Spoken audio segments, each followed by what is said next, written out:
Ce que vous allez entendre aujourd'hui n'est pas un simple discours. C'est l'histoire réelle d'un peuple en guerre mené par un capitaine devenu symbole de courage. Bienvenue sur Tempête de l'info, la chaîne qui vous dit les choses sans filtre.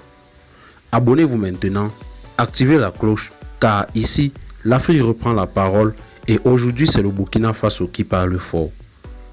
À 34 ans, Ibrahim Traoré prend les rênes d'un pays à genoux. Terrorisme, misère, frustration populaire, le Burkina Faso était au bord de l'effondrement. Mais ce jeune officier calme, stratège et déterminé ne s'est pas contenté de mots.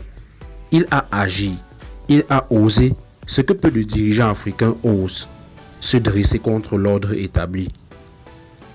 Dès son arrivée au pouvoir, Ibrahim Traoré a fait une promesse claire: protéger le peuple burkinabé coûte que coûte.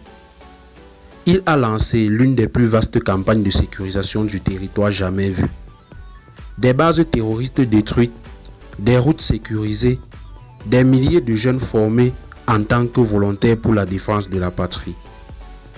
Le message est simple: le Burkina Faso ne sera plus un terrain de chasse pour les groupes armés. Et chaque semaine, des victoires sont enregistrées. Ce que l'on croyait perdu est en train d'être reconquis. Ibrahim Traoré ne s'est pas arrêté au champ de bataille.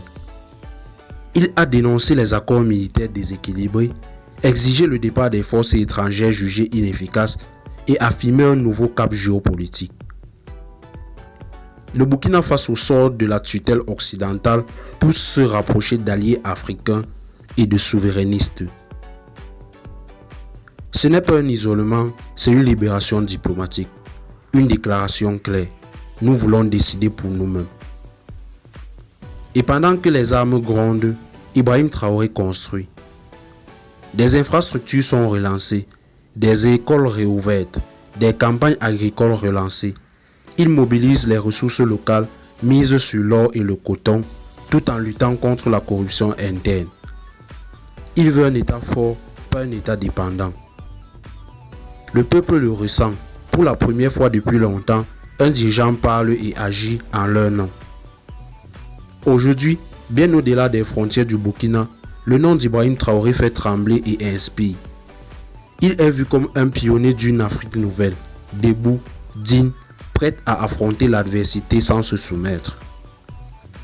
Mais il le sait lui-même. La route est longue, les ennemis sont nombreux et la victoire ne se gagnera que dans l'unité nationale. Ibrahim Traoré est-il l'homme providentiel?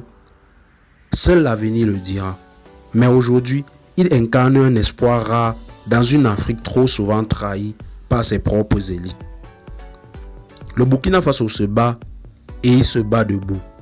Qu'en pensez-vous? Son modèle est-il reproductible dans d'autres pays d'Afrique? Dites-le moi en commentaire.